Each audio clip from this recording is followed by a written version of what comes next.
I prepared a file that we can use as we're learning about transitions.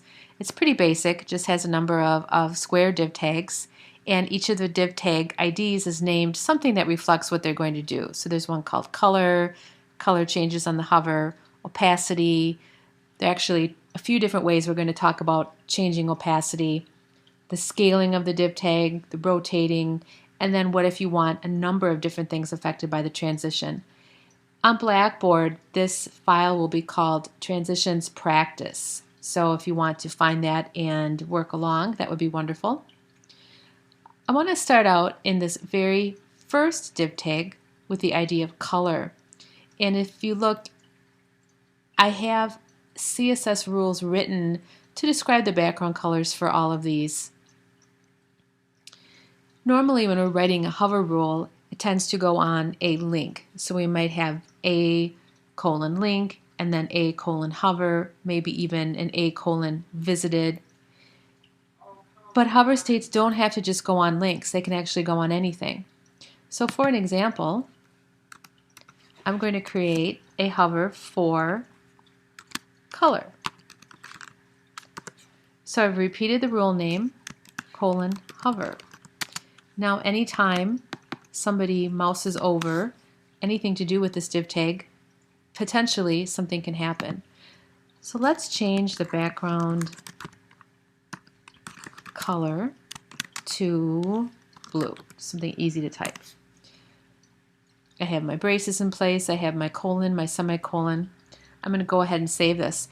I just want to warn you that my version of Dreamweaver is a little bit corrupt, and it takes me a few clicks to get to the point where I can preview. So please bear with me.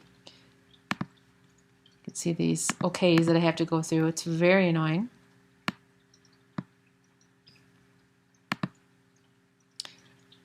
Alright, so here's our simple hover. No mystery there. But the point is that it is hovering on something other than a link. Another thing that I want to point out is that hover isn't the only attribute that you can use to have these transitions happen. And we haven't gotten into the transitions yet, but for example, another choice that you could make would be to have it say color colon active. So let's save that. And when I come out to my browser and refresh, when I hover over that, nothing happens. But when I'm actively or active holding down my mouse, that's when I see click. So I'm not hovering, I'm clicking, I'm active on that div tag. It's possible then that you could have a combination of both the normal state, a hover state, and an active. I'm going to add into the mix then color colon hover. Get my braces in place, and we'll say that the background hyphen color for that will be green. Go ahead and save that. Go back out, refresh my browser. So I hover over, there's green. When I click and hold down, that's my active blue.